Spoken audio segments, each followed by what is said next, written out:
what was interesting is everybody who sent me the link, who clearly had been listening at the time or listened shortly thereafter, everybody said the same thing. Did you hear Sam Shamoun say that Jesus' atonement was applied to Satan? And so that was the issue that was, I think, caught most people's attention. And you must understand why Sam Shamoun said that. What Sam says is, look, you look at Colossians chapter 1, and you have in verses 15 and following, Jesus as the creator of all things. And that the extent of his creative action is unlimited in Colossians chapter 1. And since all things, visible, invisible, heaven and earth, thrones, dominions, rulers, or authorities, all things have been created through him and for him. He is before all things, and in him all things hold together.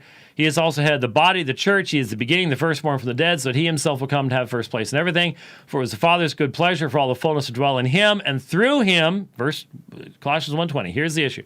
Through him to reconcile all things to himself, having made peace through the blood of his cross. Through him I say whether things on earth or things in heaven.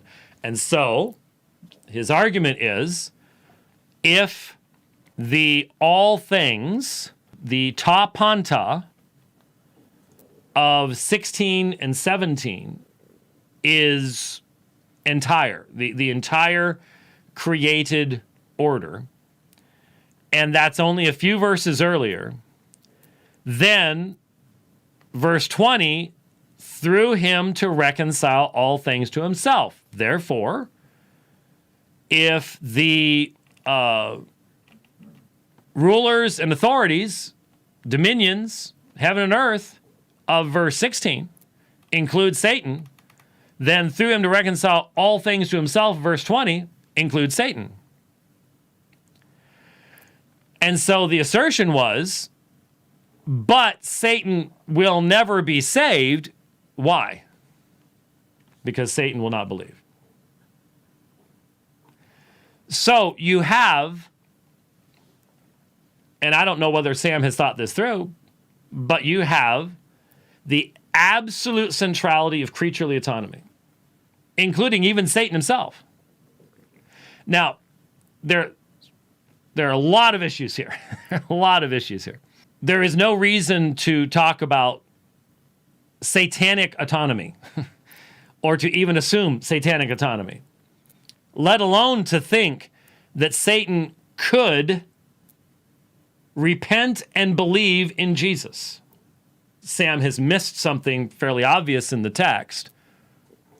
But one of the things that disappointed me about the whole debate, basic definitional issues were never mentioned. Lots of fundamental issues were never defined. For example, what does reconcile mean? Sam just assumed full redemptive. So Colossians 1:20, redemptive. Just cram it in there. And so Satan has been reconciled. So there was a hopefully completely unintentional